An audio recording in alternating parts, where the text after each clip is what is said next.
नमस्ते। दिलीप मंडल की पाठशाला में आज बात यादों की।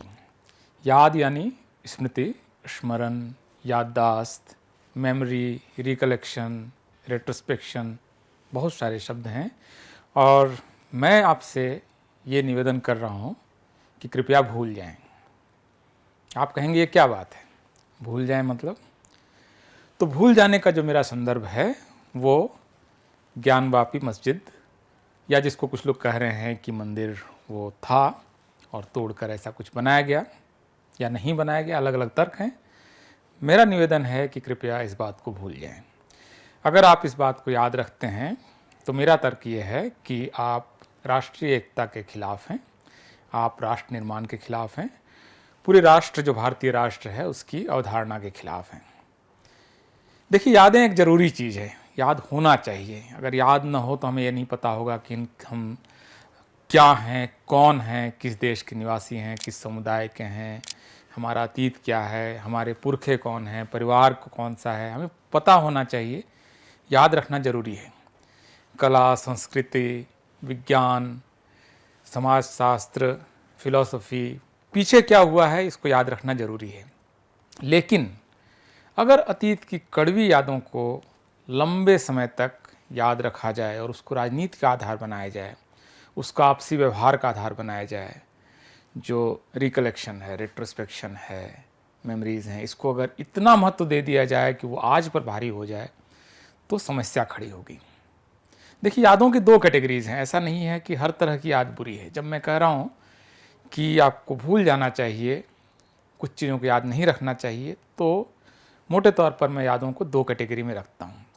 एक वो यादें जिसकी ज़रूरत है, हमें पता होना चाहिए कि आज हमें ऑफिस जाना है, आज हमें कुछ पढ़ना है, हमारे दोस्त कौन है, हमारा परिवार कौन है, हमारे घर जाने का रास्ता क्या है, या अतीत में जो अच्छी चीज़ें हुई हैं, जो एक राष्ट्र के नागरिकों ने मिलकर जो अच्छा किया है, मिलकर एक राष्ट्र बनाया है, एक संविधान बनाया है, साथ मिलकर कुछ अच्छा करने की जो तमन्ना है, उसके लिए उन स्मृतियों का होना आवश्यक है कि अंग्रेज़ों के साथ एक संघर्ष के बाद ये देश आज़ाद हुआ।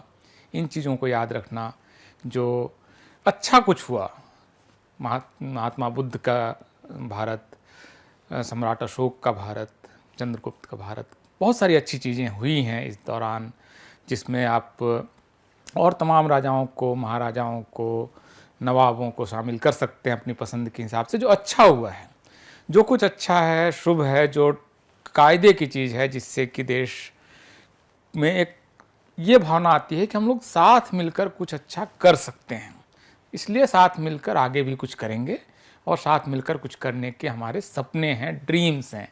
उन सारी यादों को सहेज कर रखने में कोई बुराई नहीं है, कृपया उनको न भूलें। लेकिन जो कड़वी यादें हैं, देखिए, एक राष्ट्र का निर्माण हमेशा एक तकलीफदेह प्रक्रिया होती है।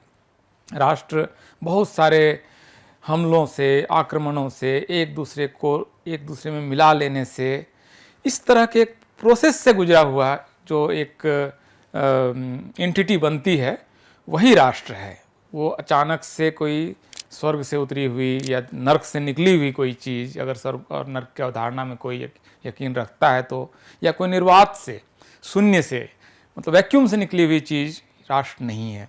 किसी भी राष्ट्र के इतिहास को देखें, अमेरिका के इतिहास को देखें, जो संयुक्त राष्ट्र अमेरिका भी कहते हैं, आप क्या उसको उस गृह युद्ध के बगैर देख सकते हैं, जबकि उत्तर के राज्यों ने दक्षिण अमेरिका के जो अमेरिका का, यूएसए का जो दक्षिणी राज्य हैं, उनको किस तरह से परास्त किया। लगभग 10 लाख लोग उसमें मरे थे। उस एक कड़वे युद्ध के बाद अमेरिका बना। लेकिन अमेरिका के में जो यूएसए के जो दक्षिण के राज्य हैं, वो अगर आज याद करें कि किस तरह से उत्तर के लोगों ने हमें हराया, या उत्तर का जो राज्य है वो याद करे कि कैसे हमने दक्षिण के लोगों को हराया, कौन हारा, कब किसने, किसके सेनाओं ने किसको मारा, कब किसकी सेनाओं ने किसके साथ बलात्कार किया, अगर इसको याद करें तो क्या अमेरिका आज की तारीख में आगे बढ़ने की स्थिति में होगा? इटली का उदाहरण लीजिए। इटली आप सारे लोग जानते हैं, स्कूल की किताबों में पढ़ाया जाता है कि इटली का एकीकरण एक बहुत ही हिंसक और तकलीफदेह प्रक्रिया थी। उत्तर इटली ने दक्षिण इटली पर हमला किया, कब्जा किया, और वो एंटिटी आज की तारीख में इटली है। बहुत उसमें हत्याएं हुई, बहुत लोग मारे गए, रेप्स हुए, बहुत कुछ हुआ। आज अगर दक्षिण इटली के लोग याद करें कि हमारे साथ क्या हुआ था, हमारे पुरखों के साथ किसने बलात्कार किया था, अगर इसको याद करें, या उत्तर इटली वाले याद करें कि हमने दक्षिण इटली वालों को हराया, तो इटली का क्या होगा, फ्रांस का क्या होगा। फ्रांस में तो मतलब कई दर्जन अस्मिताएं मिलकर फ्रांस बना है, लेकिन आज की तारीख में फ्रांस में तो कोई याद नहीं करता है कि 19th और 10th सेंचुरी फ्रांस में क्या हुआ था। अगर उसको याद करें तो फ्रांस के लोग क्या एक फ्रांस बना पाएंगे।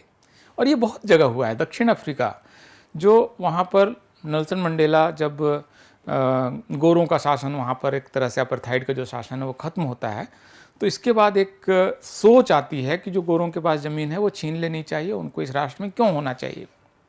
लेकिन नेल्सन मंडेला राष्ट्र का निर्माण कर रहे थे, वो बदला लेने की कोई राजनीति नहीं कर रहे थे। उन्होंने कहा नहीं, जो हुआ सो हुआ। अब हम ट्रुथ और रिकॉन्सिलिएशन के प्रोसेस में जाएंगे। निश्चित रूप से जो अश्वेत लोग हैं उनके पास अधिकार आएंगे, उनके पास रिसोर्सेस आएंगे, लेकिन ये प्रक्रिया ऐसी नहीं होगी जिसमें कि श्वेत लोग खुद को इस देश का नागरिक मानने में उनको दिक्कत हो। तो इस तरह से राष्ट्र बनता है। कोई भी राष्ट्र अपनी बहुत सारी कड़वी यादों को भूलता है, अच्छी चीज़ों को याद करता है और एक राष्ट्र बनता है। तो अगर हम ज्ञानव्यापी का मामला लें, बाबरी मस्जिद वाला जब मामला हुआ तो उसके बाद लगा था कि ये विवाद एक तरह से इस तरह से शांत हो जाएगा, पुराने धार्मिक स्थल फिर से नहीं खंगाले जाएंगे, यहाँ पर एक स्टॉप लगेगा। लेकिन अब लग रहा है कि ऐसा नहीं है। जो राजनीति हो रही है उसमें आज ज्ञानव्यापी है। अगर ज्ञानव्यापी मान लेते हैं कि रिजॉल्व भी हो जाए, जो इस पक्ष में है कि वो हिंदू धर्मस्थल था, कल फिर मथुरा आएगा, फिर बाबा बुदनगिरी आएगा, फिर मालदा का मस्जिद आएगा। ये मतलब एक सीरीज चल सकती है और इस पर 100-200 साल भारत चल सकता है। लेकिन क्या वो भारत के विकास का रास्ता होगा? क्या वो साथ मिलकर एक राष्ट्र बनाने की जो संविधान निर्माताओं की कल्पना है उसका राष्ट्र होगा? और फिर इतिहास की इतनी सेलेक्टिव रीडिंग क्यों? इतिहास को फिर आप थोड़ा सा और नीचे जाइए ना, तो तब तो हो सकता है कि ऐसा बहुत कुछ मिले जो बीजेपी और आरएसएस को बिल्कुल पसंद नहीं आएगा। ये हो सकता है कि पता चले कि बौद्ध और जैन जिनका इस देश में शासन था, चंद्रगुप्त मौर्य जैन थे, बौद्ध अशोक बने, इनका शासन था, बाद में पाल और कुषाण वंश बौद्धों का शासन, बौद्ध थे, उनके बनाए हुए धार्मिक स्थल कहाँ गए? ये भी तो संभव है कि जो हिंदू धार्मिक स्थल हैं वो उनको तोड़कर बनाए गए हों। ये सारा भी तो इतिहास सामने आ सकता है और ऐसे प्रमाण हैं भी। तो ये अगर, या अब इवन मुगल पीरियड का भी इतिहास खंगालें तो आपको फिर क्या, आप उसमें मानसिंह को माइनस कर देंगे, मिर्जा जयसिंह को माइनस करेंगे, राणा सांगा को माइनस करेंगे? क्या अकबर के दरबार में जो नवरत्न थे और सारे दरबार जो मुगलों के थे, औरंगजेब के भी जो जमींदार थे जो हिंदू थे और उनके लिए वो उनके लिए काम करते थे, क्या उन सबको भूल जाएं? तो ये याद रखना जो है, फिर आप सेलेक्टिव रीडिंग क्यों कर रहे हैं? क्यों आप सिर्फ 600 साल पुराना इतिहास खंगाल रहे हैं? आप 2500-3000 साल पुराने इतिहास में जाइए, हो सकता है वहाँ पर आपको आर्यन हमलावर मिले या न मिले, पता नहीं। तो ये सारी चीज़ें अगर आप उतना ज़्यादा अतीत को अगर खोदेंगे तो जख्म होगा, असल में राष्ट्र पर यह जख्म होगा। तो मेरा फिर से निवेदन है कि कृपया भूल जाएं, कुछ चीज़ों को भूल जाएं, खास करके जो अप्रीतिकर है, जो असहज करती है, जो अशुभ है, जो बुरा है, उनको भूल जाएं। राष्ट्र निर्माण के लिए यही उचित होगा। दिलीप मंडल के पाठशाला में आज इतना ही। बहुत बहुत शुक्रिया।